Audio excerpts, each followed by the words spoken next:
Swayam Prabha. Digital India. Educated India.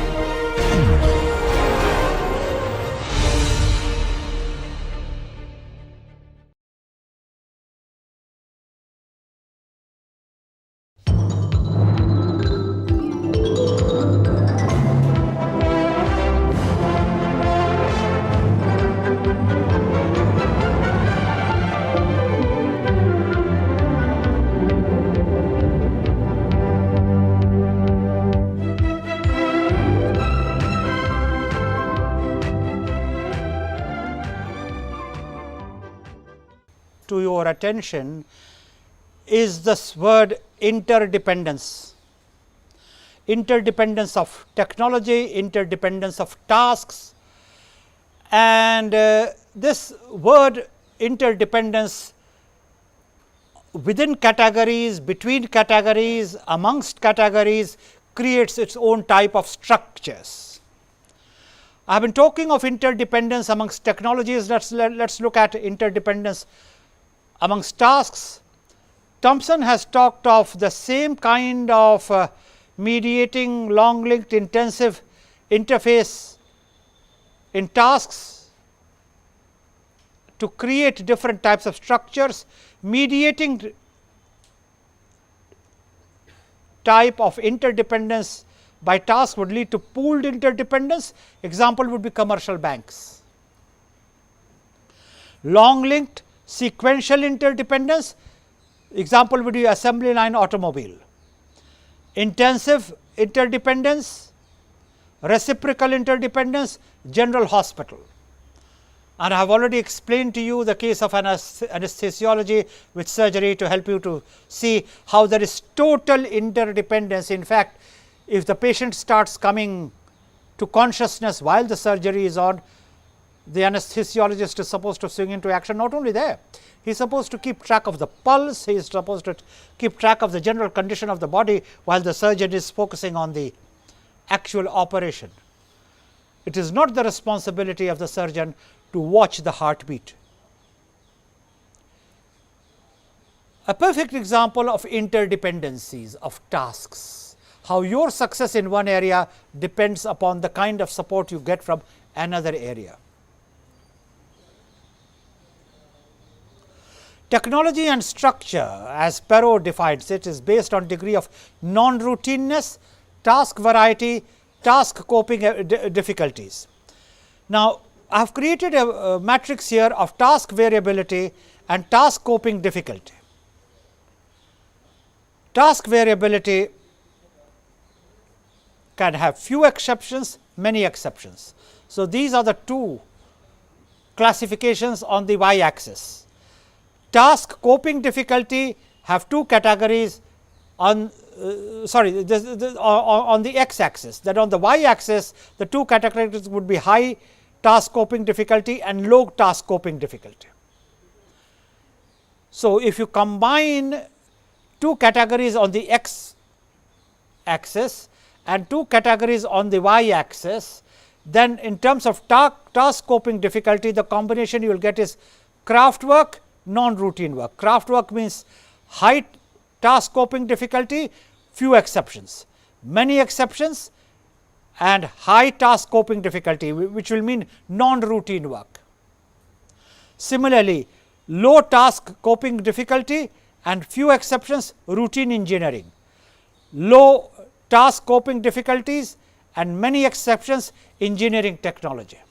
So, this matrix gives you 4 choices between task coping difficulty and task variability. Let us explore the business of technology and structure a little more. The key dimensions on which differing technologies rest are routineness and interdependence. In other words, if you were to create categories on an axis, it can be y or x, it is unimportant, you would have routineness and interdependence. Technology seems to be a major determinant of structure, but perhaps not the biggest one. So, it is a determinant of structure, but it is not the dominant one. That is what you have to keep in mind. there are other variables which go into designing of structures. Routineness of technologies do seem to be associated with low complexity. The greater the routineness, the less training is required by incumbents. Obviously, you need people to be trained to meet variations. You do not need people to be trained at that level of intensity to handle the routine. Thus, organizations with routine technology need high formalization at technology's core.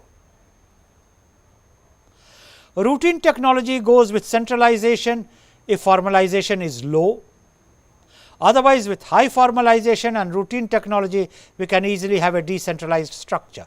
So, there are different types of structures. One is a centralized structure, the other is a decentralized structure, and this formulation here helps you to understand what are the circumstances in which centralization of the structure will be a greater likelihood, and what would be the circumstances in which decentralization will be the greater likelihood.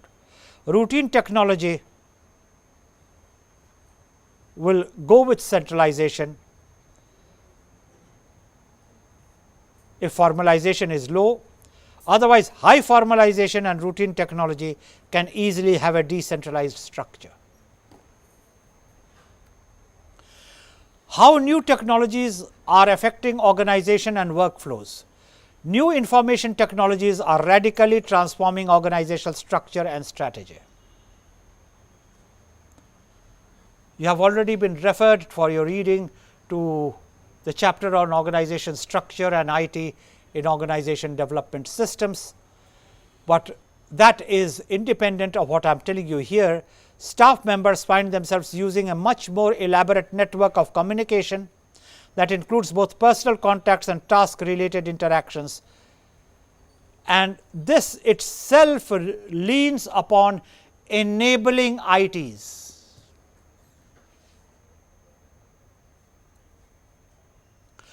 The trouble with dealing with information technology is of various orders. One is the security, and the truth is no serious business of a sensitive order can ever be carried out on the internet, for many reasons. One is the kind of storage which takes place in the main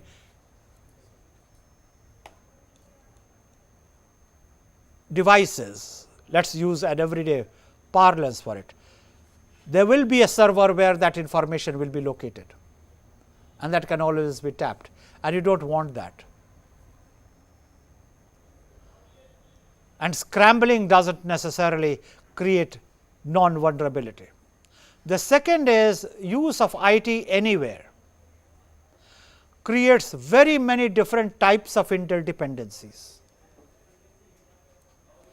Anyone who uses information technology as a routine way of life knows sometimes the internet will not work, sometimes the server will be down, sometimes there will be a virus, on other occasions there will be no power and the UPS will not last long enough. And if everything works, there will be a problem with the cookie. You can't eat it, you can't store it, and if that is what you understand of a cookie, you deserve to get the meaning which you are getting out of it. Then the toolbar, then scrolling. They have developed a whole language which I call the language of information technology. It is not English.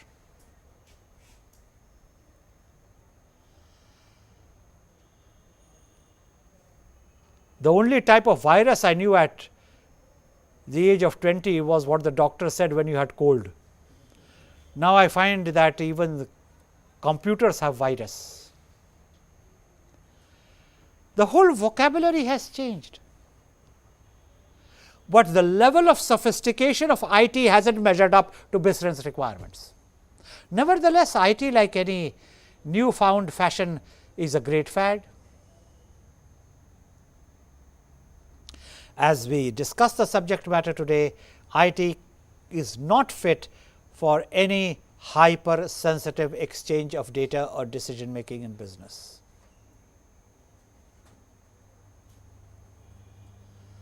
Because you can't transmit it. And even if you put the firewalls and even if you take all the precautions, let me tell you, the vulnerability is very, very real.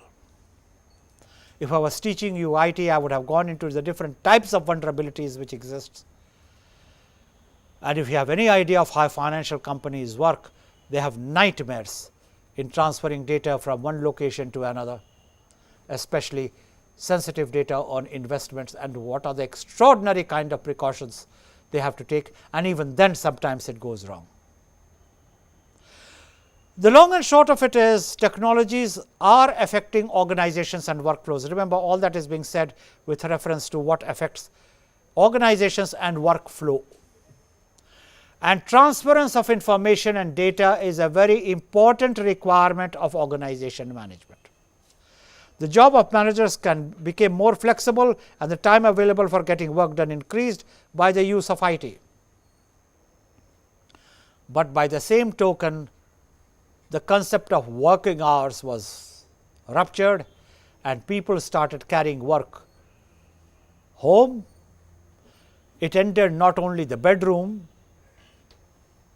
but even the bed, and what it did to human relations is for very many married couples to figure out, because when one was working, the other didn't want the person to work, and when the other one was working, the other person didn't want him to work, and yet you were so competitive, you had to keep working more than what you thought your competitor was working to stay ahead in the rat race, and even if you won the rat race, there were 2,000 rats ahead of you. So, when do you win it terminally? Does havoc to the concept of aggressive competitiveness. Now, that is not the Asian concept. The Asian concept is creative collaboration. Yet, I mean, people are desperate to find jobs in the West, and Obama has rightfully declared today, we are far ahead of everyone else, and people would still prefer US to come to work too. True enough. Because what people do not compute is what is the cost of that kind of a lifestyle. Nothing against US, let us be very clear. The issue is of style, remember. What kind of a lifestyle does it give you? And if you have earned all that money and you have nowhere to enjoy it in terms of time spaces, what are you going to do with that money? It is not just a way of quality of life, it has got to do with life balances. And as I said, there is no rat race you can win in a terminal manner. You will always find that there are as many rats ahead of you as there are behind you. The proposition is, a lot of these technologies have gone beyond work or taken work beyond organizations into homes. The concept of home is a myth. This whole business of working from home, I couldn't understand what that means. And it is being flaunted as a great bait for good employment. You say, I go to work for 3 days and 2 days I work at home. Then why don't you go to office for all the 5 days? Oh, it saves me commuting. Oh, it does. And what about all the extra hours you put in? No, that is all right. Anyhow, your love life is ruptured, so you might as well concentrate on your work life. Computer is such a wonderful getaway from the strains of yelling and shrieking of the partner. Great therapy, changing lifestyles, changing work, changing organizations, everything is changing.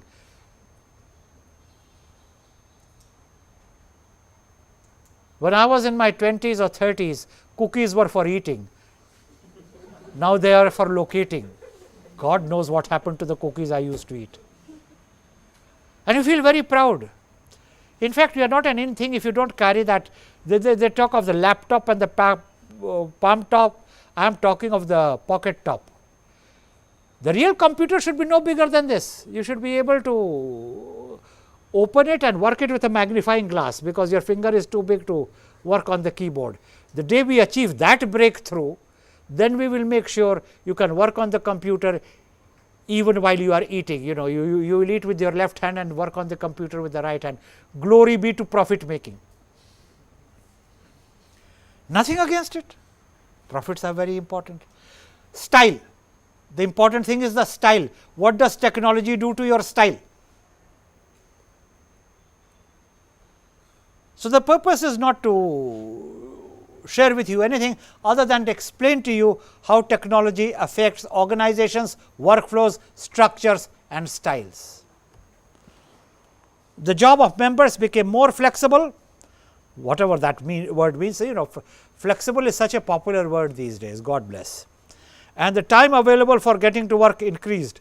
What's so glorious about that? Which means your organization could always demand more for the salary which you are getting. You are only looking at the number of zeros which the salary has, and they were looking at the number of hours you put in. Nature of work has changed, structures have changed, styles have changed, about time responses changed, and people took a conscious decision of the kind of life they want to lead. Which is why now the young are competing with the old in terms of having heart attacks and blood pressure. Feels good. Earlier on, having blood pressure and cardiac problem was a sign that you had really matured. Now, of course, the young can compete with it. Say, you know something, I have blood pressure too. Ha ha ha, how nice. And the doctor was telling me that if I continue this way, I should be ready for a heart attack. Now I am as good as you, Dad. Fantastic, welcome to the club, said Dad. In terms of coping strategies, which is what organization management deals with, I am trying to focus your attention on if there are new problems, new designs, new scenarios, it requires rethinking on coping strategies. It needs rethinking on lifestyles. It requires greater consciousness of what you do with yourself, and above all, it requires better management of aspirations. If one is going to let one's aspiration run away with oneself, remember, like anything which is in nature, one will pay the price. The job members became more flexible, and the time for getting work done increased. And remember, time being a constant, if the time for getting work increased, the time for enjoyment decreased. Remember my statement in one of the preceding sessions, time is constant, you are passing.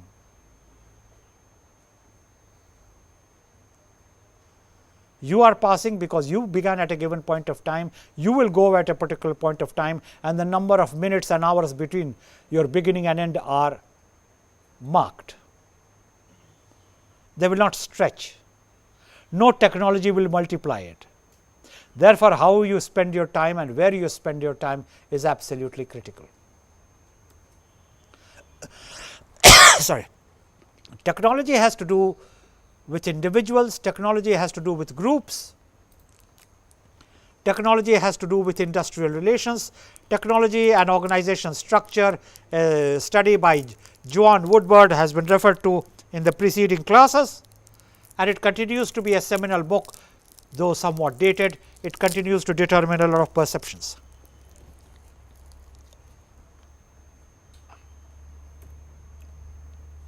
Let us look at culture. One needs to understand what is culture. This has been already explained in the preceding class, but was talking of socio-cultural variables, so we shall not talk of it. There are common elements of culture which bind a given people together. In fact, that is the whole point about culture. You worship in a particular way, you extend respect in a particular way, you work in a particular way, you even get angry in a particular way. There are cultural styles of anger. In post-industrial culture, you greet by shaking hands. In Thailand, you greet each other with folded hands. Well, might you ask, why don't you say in India? I have never quite understood what you are supposed to do in India. Shake hands. I mean, we are almost embarrassed to own up our past. You go to any major joint in Thailand, they greet you with folded hands. In India, they shake hands. I was at a National Day reception last evening of a South American nation, and the ambassador had just come in. In fact, he hasn't even presented his credentials to the president, and he was saying, this made me spend so much time before I came here to learn Hindi, and I have landed here to know nobody speaks Hindi at all. In this whole reception, nobody has ever talked to me in Hindi.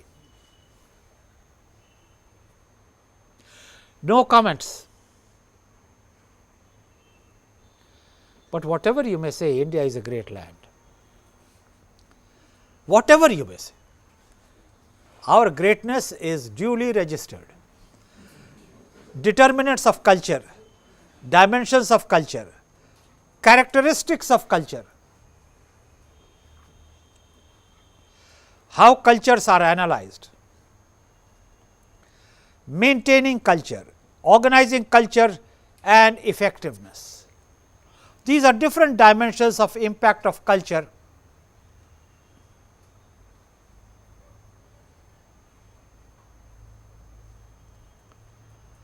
Impacting structure and style.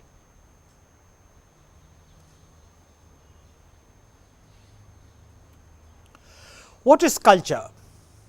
Culture is a pattern of basic assumptions invented. Now, this is very important. You can invent a culture. You can create a make-believe situation. This is our culture. Discovered. Again, the word discovered is in direct juxtaposition, totally opposite of invented. You are that way. Whether you accept your culture or not, all of us are born Indians. Our attitude towards wealth, work, fate, opposite gender are remarkably common.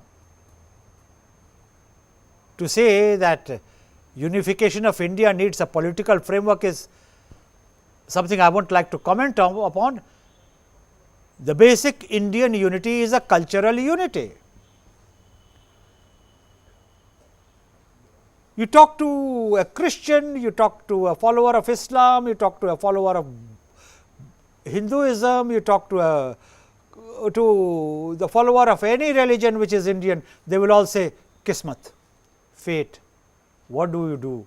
This is so decreed.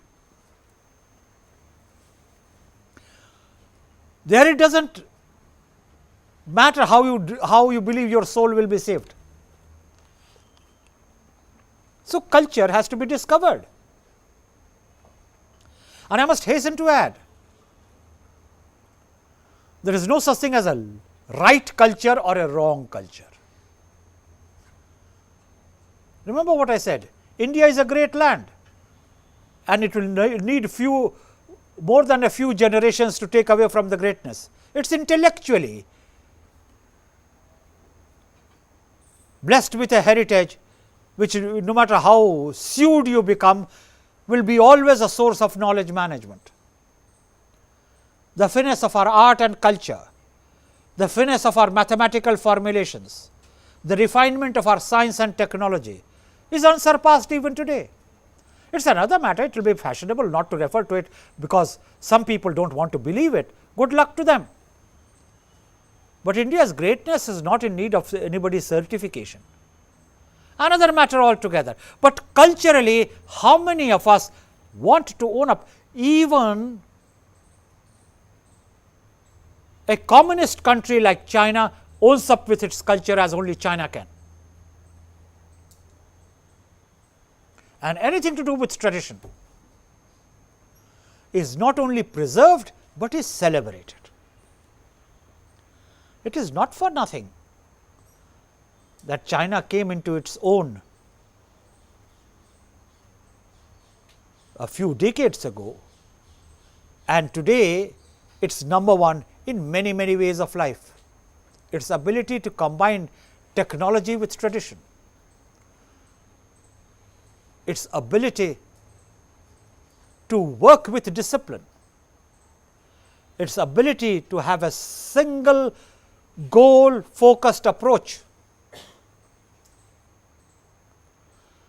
its ability not to lose its way across generations in pursuit of collective objectives. Great assets. The real bind amongst a given people is culture. And really what separates one set of people from another is culture. This culture gets into work situations.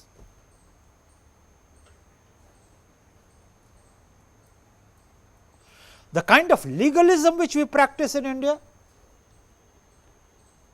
many other countries do not.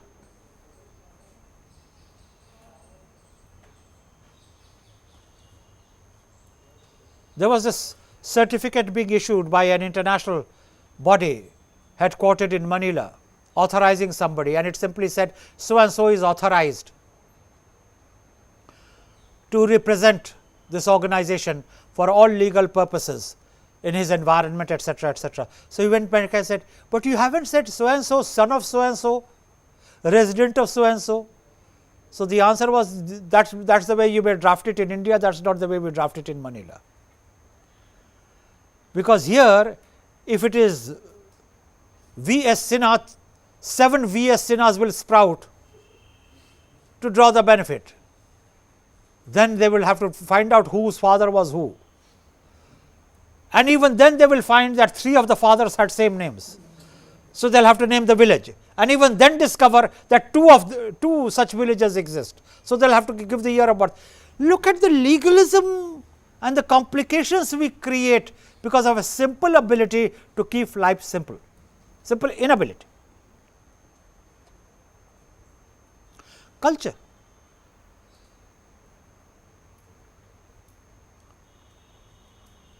So, what marks out a given group of people is the way they look at work, the way they practice the technology. So, culture can be invented, it can be discovered or developed. You will notice the whole range is covered by a given group as it learns to cope with the problems of external adaptation and internal integration that has worked well enough to be considered valuable and to be taught to the new members. So, culture is essentially a positive effort.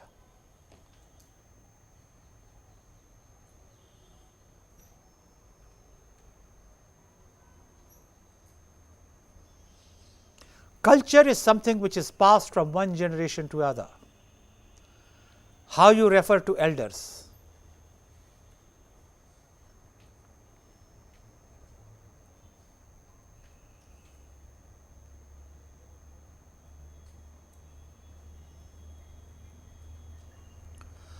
how you extend respect, how you give priority,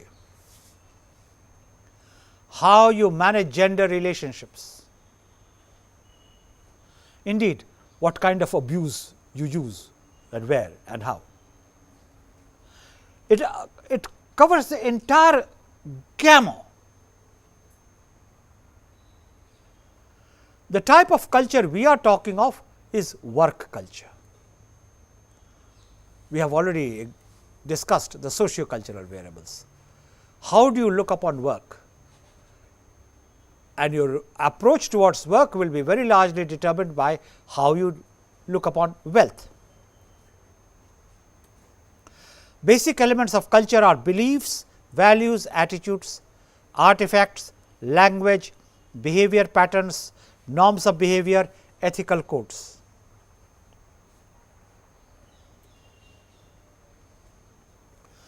Determinants of organizational culture are history and ownership.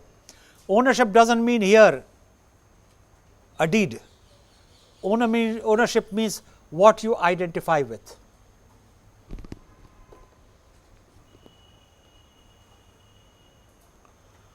Size, technological base, goals and objectives, the state of environment, organizational members, all these are determinants of organizational culture.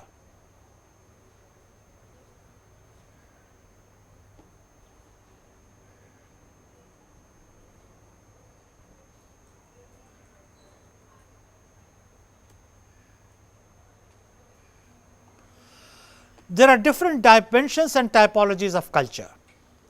According to Harrison and Handy, there is power culture, there is role culture, there is task culture, there is person culture.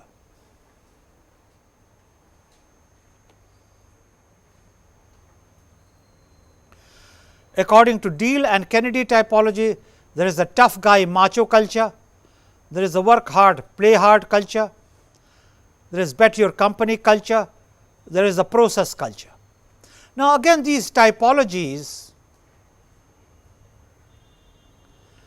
can be as many as scholars working on a theme. So, you do not have to take these typologies as final, they are indicative, and there can be other type of technologies. But let me see whether these can be explained for you to understand how the typology itself will develop.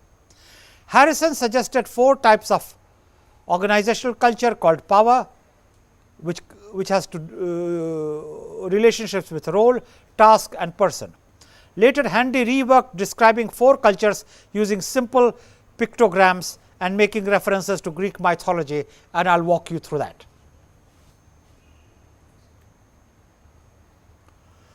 Power culture, it is the web. The advantage of the web is it helps you to react quickly, because it radiates, if you notice.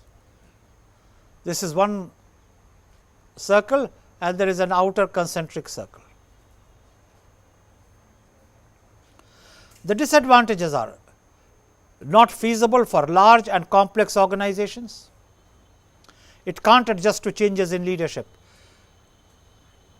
If the leadership does not want to work through the web, then the web will disintegrate, because remember, at the center of it is the leader himself. So, this can be called the power culture. This has the role culture, the Greek temple. This is merely the coping stone, but you have pillars, and each pillar symbolizes formal rational rules. It generates economies of scale. The disadvantage of the role culture is that it has inability to innovate and adapt. It will be always following rules, and the claim will always be that these are rational rules. The claim will forever be that these rules cannot be changed. The rules tend to dominate the scenario. Why can't you do this? Because the rules do not permit. Why don't the rules permit? I do not know. The institute decided, you know, that there are financial institutions, and I do not want to name them. The auditor keeps swearing by the institute. Now, tell me, why did the institute? I do not know. The institute says so. So, why don't you do it your way? No, if I wanted not to do it their way, I would lose my membership, I would lose my license. Therefore, the fear to lose license forces the auditor to follow a certain way. Now, I am not commenting upon that. I am just giving you that as an example of what rational rules do to organization structures. That is the culture.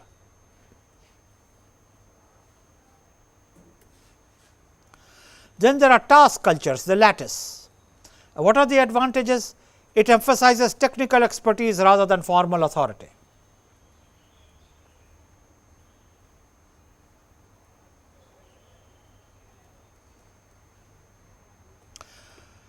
It becomes a network. There is no hierarchy, whereas here there is a clear hierarchy. Here there is clearly a center piece. As compared to a web, as compared to a Greek temple, a lattice has no hierarchy, no centerpiece. It is weaving together of different types of expertise that gets the job done. What are the disadvantages of a task culture which is like a lattice? It creates high levels of stress and conflicts, because then the experts start clashing, and each expert starts demanding primacy. And it creates management control problems. Ultimately leads me to a very simple proposition: there are no perfect solutions. There are only imperfect solutions which lead to an approximation of the ideal. That is what life is about. And at the end of the day, the choices are important. Then there is a person culture. It consists of such independent minded people that they would truly insist on doing it their way. Existence of organizations for individuals. You put 20 artists to work, each one will paint their own way, and the moment you would suggest that 2 of them do it in a similar way, they would say, you are trying to regiment us. So, the word regimentation becomes a value. Again, like anything else, I do not wish to comment on this either.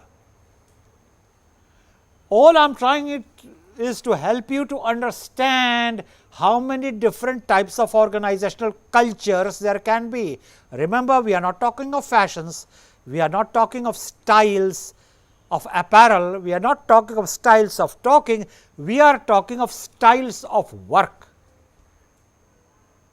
which will emerge out of a certain culture.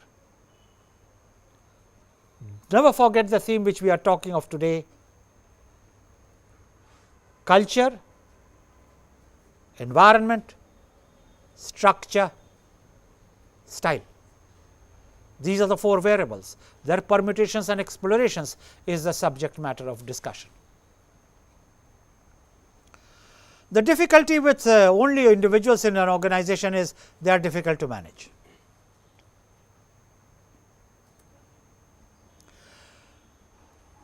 Again, this has been put in a matrix form: speed of feedback, slow, fast on the x axis, degree of risk, high, low on the y axis.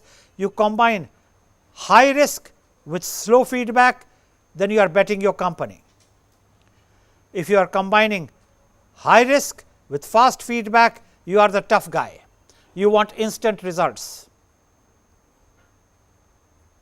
You are a high degree of risk, that is low, the degree of risk is low, and you are slow, you are a process oriented company. The degree of risk is low, but the feedback is fast, you work hard and you play hard. This matrix form of presentation is, as you can well imagine, merely an aid to your comprehension. It does not lay down an organizational law. Let us be very clear. These are facilitative aids to your grasp of the subject matter.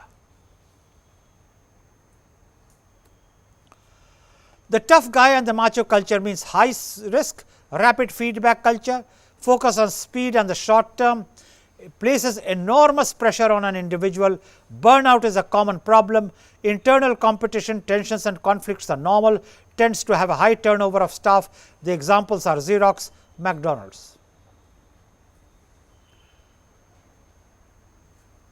You keep selling those burgers, and the pressure becomes so high, you have to issue numbers, and those burgers never end. Rapid feedback culture.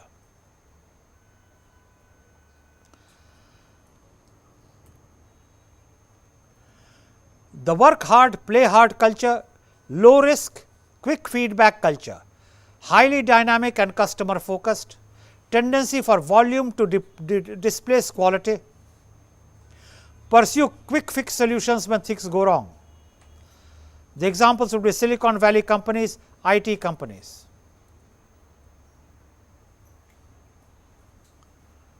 You find a substitute and quickly move along. There is no time to wait.